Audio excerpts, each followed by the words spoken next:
Good morning class. हमारा fourth lesson चल रहा है। आज का टॉपिक है हमारा खलीफाओं का शासन विस्तार, ग्रहयुद्ध और संप्रदाय निर्माण। सन 632 में पैगंबर मोहम्मद के देहांत के बाद कोई भी व्यक्ति वैध रूप से इस्लाम का अगला पैगंबर होने का दावा नहीं कर सकता था। इसके परिणाम स्वरूप उनकी राजनीतिक सत्ता उत्तराधिकारी के किसी सुस्थापित सिद्धांत के अभाव में उमा को अंतरित कर दी गई। इससे नवाचारों के लिए अवसर उत्पन्न हुए, लेकिन इससे मुसलमानों में गहरे मतभेद भी पैदा हो गए। सबसे बड़ा नव परिवर्तन यह हुआ कि खिलाफत की संस्था का निर्माण हुआ, जिसमें समुदाय का नेता अमीर अल मोमिनीन पैगंबर का प्रतिनिधि बन गया, यानी कि उससे अगला खलीफा बन गया। पहले 4 खलीफाओं ने पैगंबर के साथ अपने गहरे और नज़दीकी संबंध के आधार पर अपनी शक्तियों का औचित्य स्थापित किया और पैगंबर द्वारा दिए गए मार्ग निर्देशों के अंतर्गत उनका कार्य जारी रखा। खिलाफत के 2 प्रमुख उद्देश्य थे। एक तो कबीलों पर नियंत्रण कायम करना, जिनसे मिलकर उमा का गठन हुआ, और दूसरा राज्य के लिए संसाधन जुटाना। पैगंबर के देहवासन के बाद, यानी कि पैगंबर की मृत्यु के बाद, बहुत से कबीले इस्लामी राज्य से टूटकर अलग हो गए। कुछ कबीलों ने तो उमा के नमूने पर स्वयं अपने समाजों की स्थापना करने के लिए अपने स्वयं के पैगंबर बना लिए। पहले खलीफा अबू बकर ने अनेक अभियानों द्वारा विद्रोहियों का दमन किया। दूसरे खलीफा उमर ने उमा की सत्ता के विस्तार की नीति का रूप प्रदान किया। खलीफा जानता था कि उमा को व्यापार और करों से होने वाली मामूली आय के बल पर नहीं चलाया जा सकता। यह महसूस करते हुए कि अभियानों के रूप में मारे जाने वाले छापों से लूट की भारी जो धनराशि प्राप्त की जा सकती है। खलीफा और उनके सेनापतियों ने पश्चिम में वाइजेंटाइन साम्राज्य के और पूर्व में ससानी साम्राज्य के इलाकों को जीतने के लिए अपने कबीलों की शक्ति जुटाई।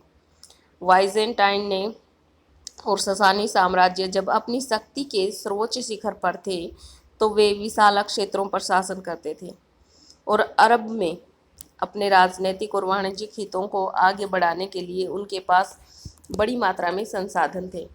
वाइजेंटाइन साम्राज्य ईसाई मत को बढ़ावा देता था और ससानी साम्राज्य ईरान के प्राचीन धर्म जरतुसत धर्म को संरक्षण प्रदान करता था। अरबों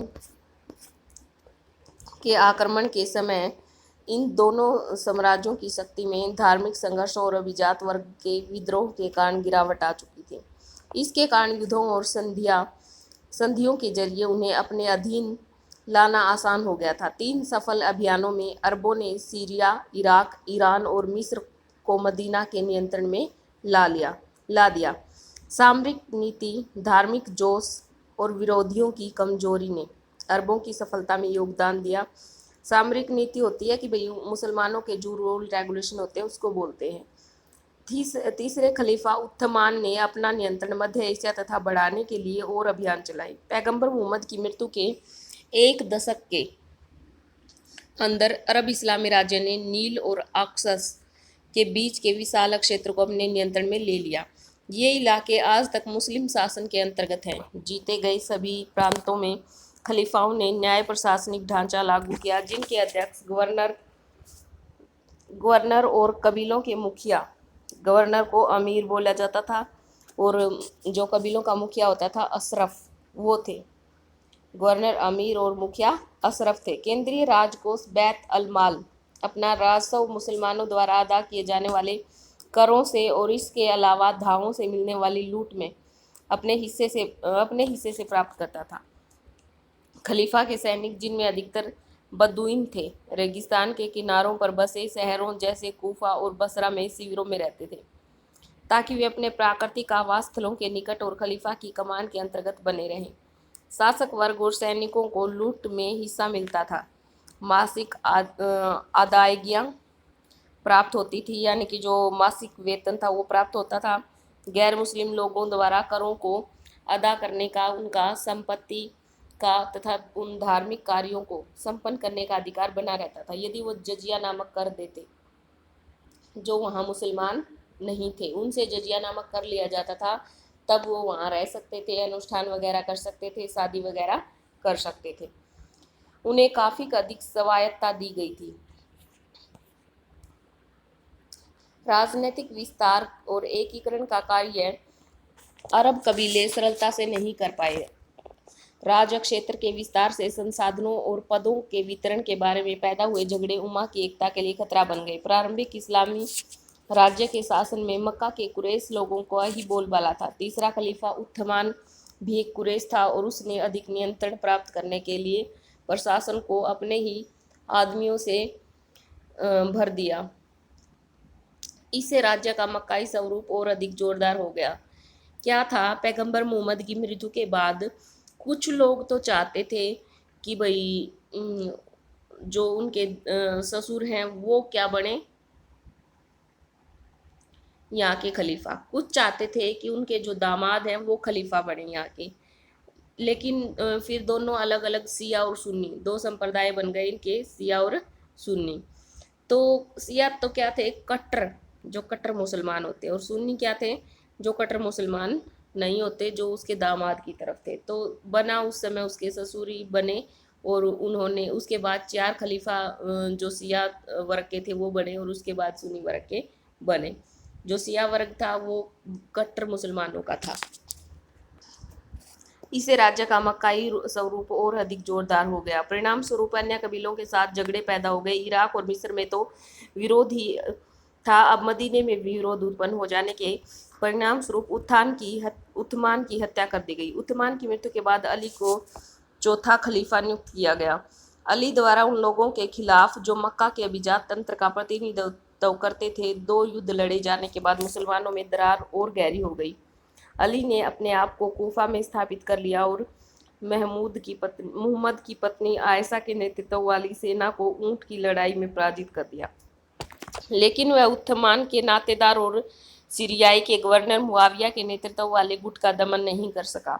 अली का दूसरा युद्ध, जो सिफिन उत्तरी मेसोपोटामिया में हुआ, संधि के रूप में समाप्त हुआ, जिसने उनके अनुयायियों को 2 धड़ों में बांट दिया। कुछ उसके वफादार बने जबकि अन्य लोगों ने उसका साथ छोड़ दिया और वे खर्जी कहलाने लगे।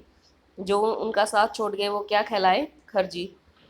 इसके शीघ्र बाद एक खर्जी द्वारा कूफा में एक मस्जिद में अली की हत्या कर दी गई। उसकी मृत्यु के बाद उसके अनुयायियों ने उसके पुत्र हुसैन तथा उसके वंशजों के प्रति अपनी निष्ठा प्रकट की। मुआविया ने 661 ईस्वी में अपने आप को अगला खलीफा घोषित कर दिया और उम्मयद वंश की स्थापना की, जो 750 तक चला। गृह युद्धों के बाद ऐसा प्रतीत होता है कि अरबों का आधिपत्य विखंडित हो गया और इस बात के भी संकेत थे कि कबाइली विजेता अपने अधीनस्थ लोगों की परिष्कृत संस्कृति को अपना रहे थे। कुरैश कबीले के एक विशाल उम्मयद के अधीन सुदृढ़ीकरण का दूसरा दौर आया। उम्मयद और राजतंत्र का केंद्रीकरण, बड़े बड़े क्षेत्रों पर विजय प्राप्त होने से मदीना में स्थापित खिलाफत नष्ट हो गई और उसका स्थान बढ़ते हुए सत्तावादी राजतंत्र ने ले लिया। उम्मयदों ने ऐसे बहुत से राजनीतिक उपाय किए जिनसे उम्मा के भीतर का उनका नेतृत्व सुदृढ़ हो गया। पहले उम्मयद खलीफा मुआविया ने 10वीं को अपनी राजधानी बनाया और फिर बाइजेंटाइन साम्राज्य की राज दरबारी रस्मों और प्रशासनिक संस्थाओं को अपना लिया। उसने वंशागत उत्तराधिकार की परंपरा भी प्रारंभ की और प्रमुख मुसलमानों को मना लिया कि वे उसके पुत्र को उसका वारिस स्वीकार करें। उसके बाद आने वाले खलीफाओं ने भी ये नवीन परिवर्तन अपना लिया, जिसके फलस्वरूप उम्मयद 90 वर्ष तक तथा अब्बासी 2 शताब्दियों तक सत्ता में रहे। उम्मयद राज्य एक साम्राज्यिक शक्ति बन चुका था। अब वह सीधे इस्लाम पर आधारित नहीं था, बल्कि वह शासन कला और सीरियाई सैनिकों की वफादारी के बल पर चल रहा था। प्रशासन में ईसाई सलाहकार और इसके अलावा जरतुसत लिपिक अधिकारी भी शामिल थे, लेकिन इस्लाम उम्मयद शासन को वैधता प्रदान करता रहा। उम्मयद हमेशा एकता के लिए अनुरोध करते रहे और विद्रोहों को इस्लाम के नाम पर दबाते रहे। उन्होंने अपनी अरबी सामाजिक पहचान बनाए रखी। अब्द अल मालिक और उसके उत्तराधिकारियों के शासनकाल में अरब और इस्लाम दोनों पहचानों पर मजबूती से बल दिया जाता रहा। अब अल मलिक ने जो नीतियां अपनाई उनमें अरबी को प्रशासन की भाषा के रूप में अपनाया और इस्लामी सिक्कों को जारी करना शामिल किया। खिलाफत में जो सोने के दिनार और चांदी के दिरहम चल रहे थे वे रोमन और ईरानी सिक्कों की अनुकृतियां थीं, जिन पर सलीब और अग्नि वेदी के चिन्ह बने होते थे और यूनानी और पहलवी भाषा में लेख लिखे होते थे। इन चिन्हों को हटा दिया गया और सिक्कों पर अब अरबी भाषा में लिखा गया। अब्द उल मलिक ने जेरूसलम में डोम ऑफ रॉक बनवाकर अरब इस्लामी पहचान के विकास में एक अत्यंत प्रदर्शनीय योगदान दिया। आज हम इतना ही करेंगे, आगे हम कल करेंगे। साथ साथ आपको जो इसके क्वेश्चन मिल रहे हैं उन क्वेश्चनों के रूप में आप नोट्स तैयार करते रहिएगा और रिवाइज साथ साथ करते रहिएगा। Thank you, have a nice day.